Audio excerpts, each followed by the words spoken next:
दोस्तों, आज की कहानी है माजी। जब आपकी बहू के कदम अशुभ हो सकते हैं तो आपकी बेटी के क्यों नहीं। दोस्तों, कहानी शुरू करने से पहले अगर हमारे चैनल को सब्सक्राइब नहीं किया हो तो कर लीजिए ताकि आपके पास पहुंचे हर रोज नया वीडियो। जी, ये क्या हो गया। तेज विलाप करती हुई मधु अपनी बड़ी बहन सुमित्रा के गले लग गई और अस्पताल के कॉरिडोर में तेज तेज चिल्लाकर रोने लग गई। मधु को इस तरह रोते देख सुमित्रा भी अपना आप खो बैठी और तेज रुदन का सवार पूरी अस्पताल में फैल गया। मर्दुल बेटा, ये सब क्या हो गया तेरे पापा को। मुझे तो जैसे ही पता पड़ा मैं अस्पताल दौड़ी चली आई। पता नहीं जी तेरी खुशियों को किसकी नजर लग गई। जी, आप चिंता मत कीजिए, डॉक्टर इलाज करे, जल्दी सब सही होगा। पापा को दिल का दौरा पड़ गया था, करे जल्दी इसकी रिकवरी कर देंगे कहकर मधु वहां से चला गया। सुमित्रा ने मधु को वहीं रखी कुर्सी पर बैठा और खुद भी पास वाली कुर्सी पर चिंतित होकर बैठ गई। मधु, तू तो मेरी छोटी बहन है, तुझसे क्या छुपाना, लेकिन कुछ दिनों से घर में सब कुछ गलत हो रहा है। खास तौर पर इनकी तबीयत। मर्दुल की शादी को 7 महीने हुए, लेकिन इन 7 महीनों में ये तीसरी बार है जब इनकी इतनी ज्यादा तबीयत खराब हुई। पता नहीं अचानक कि क्या हो गया। लो जी, इसमें इतना सोचने वाली क्या बातें, सीधी सी बातें नहीं, बहू के कदम ही अशुभ है। कैसी बातें कर रही हो मधु तुम।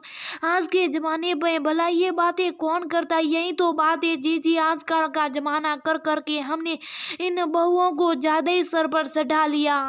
भला शुभ अशुभ क्या जाने की क्या आज का जमाना और क्या पुराना जमाना। तुम खुद ही तो कर रही होगी। इन 7 महीनों में जीजाजी की तीसरी बार तबीयत खराब होगी, इसका सीधा सबब बहू के अशुभ पग फेरों से ही है। लेकिन इसमें कोई ज्यादा चिंता वाली बात नहीं। मैं तुम्हें ऐसा इलाज बताऊंगी कि बुरा से बुरा पग फेरा भी शुभ में बदल जाता। सच में मधु, जल्दी बताओ, मैं कल ही वो इलाज कर डालूंगी। और फिर मधु ने सुमित्रा के कानों में कुछ कहा।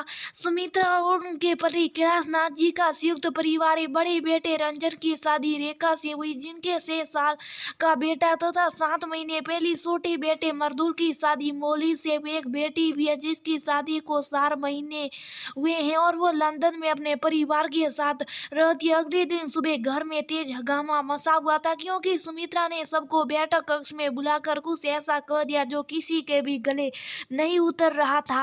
आप कैसी बातें कर रही हैं। आज के जमाने में भला ये सब कौन करता और ये शुभ अशुभ कुछ भी नहीं होता। तू रहने दे मर्दुल, तेरी मधु मासी इन सब बातों की बहुत अच्छी जानकारी रखती है। अगर हम छोटी बहू मौली की शादी मंदिर में स्थित पीपल के पेड़ से करा देंगे तो उसके अशुभ पग फेरे से हमारे घर में आई सारी बलाएं नष्ट हो जाएगी।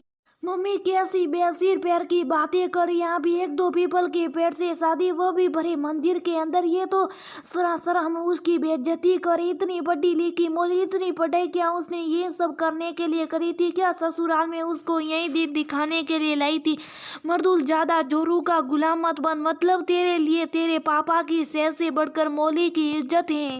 मैंने वो नहीं कहा है तो फिर शुभ हो जाए। इस घर में सदा से वही होता है। जो मैं कह रही हूँ कह दे अभी मौली को कि कल सुबह 6 बजे सर धो कर तैयार रहे। मैंने पंडित जी से सारी बातें कर लिए, वो कल समय से आ जाएंगे। छोटी सी पूजा, इसमें इतना हल्ला मचाने की क्या बात है। अपना फरमान सुनाकर सुमित्रा वहां से चली गई। घर के प्रत्येक सदस्य को ये बात पता पड़ गई। मर्दुल ने मोदी को ये बात बताई तो उसने ऐसा करने से साफ मना कर दिया। पहली बात तो मुझे ये बस कानी बातें समझ नहीं आ रही मर्दुल। दूसरी बात, मम्मी जी को अगर मैं आज अशुभ लग रही हूँ तो कल को फिर उन्हें किसी बात में मुझसे दिक्कत होगी तो क्या फिर कुछ ऐसा करवाएगी। मैं ये नहीं करूँगी। 7 जन्मों में बनता ये रिश्ता क्या इतना कच्चा है कि पहले जन्म में ही मैं तुम्हारे लिए अशुभ साबित हो गई। लेकिन माँ भी अपनी जिद पर अड़ चुकी। एक बार ही सही माँ की बात मान लो। एक छोटी सी पूजाई तो है, पेड़ के साथ सकरी लगाने। वाह मर्दुल, मतलब तुम चाहती हो कि मैं मंदिर में सबके सामने दुल्हन का लहंगा पहन पीपल के पेड़ से शादी करूं, और वह भी क्यों? क्योंकि मैं तुम्हारे परिवार के लिए अशुभ हूँ। ऐसी सोच को मैं सिरे से नकारती हूँ। और तुम क्या करोगे? वहाँ खड़े होकर पेड़ और मुझ पर फूल बरसाओगे। मोली का गुस्सा उसके आंखों में साफ नजर आ रहा था। मोली ने जाकर सुमित्रा जी साफ साफ को मना कर दिया। मोली के मना कर दिए एक बार फिर सुमित्रा ने पूरा घर सर पर उठा लिया और उस दिन घर में इतना हंगामा हुआ कि आखिर में मर्दुल ने मोली के पियर फोन करके विनती कर उसके पिताजी को घर पर बुला लिया और माफी मांगते हुए मोली को उस समय के लिए उसके पियर भेज दिया। जाते जाते सुमित्रा बेहद हवासी सिला रही थी। ले जाइए अपनी बेटी को। आपकी बेटी का पग फेरा आंसू पे घर का माहौल तनावपूर्ण हो चुका था।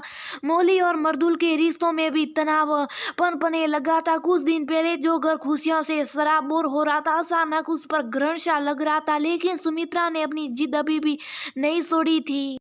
इधर कैलाश नाथ जी की तबीयत थोड़ी सही होने लगी और वह घर पर आ गए। मोली की बात घर में किसी ने भी उन्हें नहीं बताई। सुमित्रा की जिद अभी भी कायम थी। उसने कह दिया था कि मोली तब तक इस घर में नहीं आएगी जब तक वह पीपल के पेड़ से शादी के लिए हाँ नहीं कर देती। अपने पिताजी से मिलने के लिए नमिता भी भारत का रुख कर चुकी थी। यूं अचानक अपनी बेटी को आए देख सबके चेहरे पर मुस्कान तैर गई, लेकिन नमिता के चेहरे पर आज वह चमक और मुस्कान नहीं थी। तो सुमित्रा ने उससे बहुत जोर देकर पूछा तो नमिता फपक कर रो पड़ी। माँ क्या बताऊं मैं आपको, शादी के 1 महीने तब सब कुछ सही था। फिर एक दिन अचानक मेरे पति अनुज को व्यापार में बड़ा घाटा हुआ और उसके बाद उनकी तबीयत भी खराब रहने लगी। डॉक्टर का इलाज हमने शुरू करवा दिया। धीरे धीरे सब कुछ सही भी होने लगा, लेकिन मेरे सास ससुर का मेरे प्रति रवैया बदल गया। वे सावे मुझे अपने घर के लिए अशुभ समझने लगे। सबसे बड़ी बात, मेरे पति ने भी उन्हीं का साथ दिया। मैं हमेशा नकली मुस्कान और बनावटी चेहरा लेकर आप लोगों से बात करती रही, लेकिन अब पानी सर से ऊपर जा चुका। अब उस घर में और नहीं रह सकती। माँ नमिता तेज तेज सुबकने लगी। लंदन में रहकर इतने पढ़े लिखे होकर भी उनकी दख्यानुसी सोच अभी भी नहीं बदली। उनकी छोटी और अवश्य मानसिकता मुझे पल पल खाए जाती है। क्या मतलब है तेरा, वह तुझे अपने घर के लिए अशुभ समझने लगे? अरे ऐसे कैसे तू उनके लिए अशुभ हो सकती है? तेरे होने पर तो तेरे पिताजी का व्यापार दिन दूनी और रात 100 गुना बढ़ाता। मेरी बेटी के कदम कभी अशुभ नहीं हो सकते। सुमित्रा जी को ये सब सुनकर बहुत क्रोध आ रहा था। सुमित्रा की बात सुनकर उनका 6 वर्षीय पोता रोन उनके पास आया और उनका साड़ी का पल्लू खींचते हुए बोला, मामा बुआ की भी पीपल के पेड़ से शादी करा दो जैसे आप साची की कराना चाहते थे। अपने पोते के मुंह से ये सुनती सुमित्रा जी का दिल धक से बैठ गया। बहुत ज्यादा बोलने लगा। रोहन, बड़ों की बातों में तुझे क्या मतलब है? जा यहाँ से और अपना काम कर। हमेशा चुप रहने वाली बड़ी बहू रेखा से भी आज रहा नहीं गया। गलत कर रहा है रोहन। माँ जी, जब आपकी बहू के कदम अशुभ हो सकते तो आपकी बेटी के क्यों नहीं उसके कदम भी शुभ करा दीजिए और मंदिर में पीपल के पेड़ से शादी कर उन्हें वापस भेज दीजिए और वह कह दीजिए अपनी समधन को कि अब हमारी बेटी का पग मेरा शुभ हो गया। नहीं नहीं, मेरी बेटी ये सब नहीं सहेगी। वह किसी की मजाक का पात्र नहीं बनेगी। सुमित्रा जी की लाचार ये उनके चेहरे पर दिखने लगी थी। तुम्हारी बेटी तो मजाक का पात्र नहीं बनेगी सुमित्रा, लेकिन मेरी बहू को तो तुमने मजाक का पात्र बनाकर रख दिया। आप अचानक से अपने पति को सामने पाकर सुमित्रा चौंक गई। इतने दिनों से मैं मोली को घर में नहीं दिख रहा, इतने तुमने ये सब अच्छा नहीं गया। सुमित्रा, मेरी तबीयत का बहू के पग फेरों से क्या सबक है? मैंने पहले मर्दुल की और बाद में नमिता की शादी के समय खाने पीने में लापरवाही बरती और अपनी सेहत का ध्यान नहीं रखा। बीपी और कोलेस्ट्रॉल तो मेरा पहले से बढ़ा हुआ था। ऐसे में दिल का दौरा आना कौन सी बड़ी बात है? लेकिन सबका जिम्मेदार तुमने मौली को ठहरा कर इस घर की लक्ष्मी के साथ साथ मेरा भी अपमान किया। कैलाश नाथ जी की बात सुनकर सुमित्रा जी को आज पहली बार अपनी गलती समझ में आई। जब खुद की बेटी पर पड़ी तो उन्हें महसूस हुआ कि ये टोने टोट के इंसान को कितना जिल्लत भरा महसूस कराते हैं।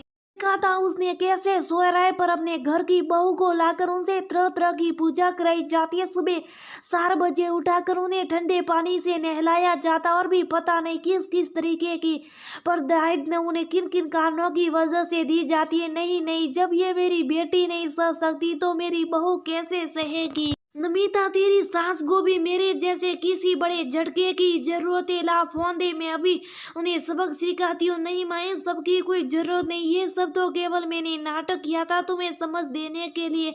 जब खुद की बेटी पर पड़ी तो तुम्हें भाभी की तकलीफ समझ में आ गई। अपनी बहू को लेकर तुमने पिछले कितने महीनों से घर के प्रत्येक सदस्यों को परेशान कर रखा। कम से कम अपने बेटे मर्दुल के बारे में तो सोचते।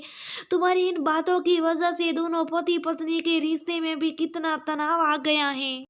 अर्तुल ने ही मुझे ये सब बताया था और इसलिए मैंने ये सब नाटक रचा। मेरे ससुराल में कुछ भी गलत नहीं हुआ। सुमित्रा की आंखों में आंसू आ गए। अपनी बहू के लिए बहुत बुरा लग रहा था।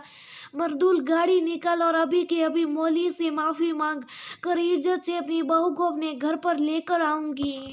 सुमित्रा के दिल से एक बहुत बड़ा बोझ उतर गया था। जाने अनजाने भी अपनी गलती को समय रहते सुधार दिया, नहीं तो परिवार टूटते और बिखरते देर नहीं लगती। हमारे समाज की यही वीड बना है, नई बहू के कदमों को शुभ अशुभ से बहुत जल्दी जोड़ा जाता है, जबकि कोई भी इंसान किसी के लिए शुभ अशुभ नहीं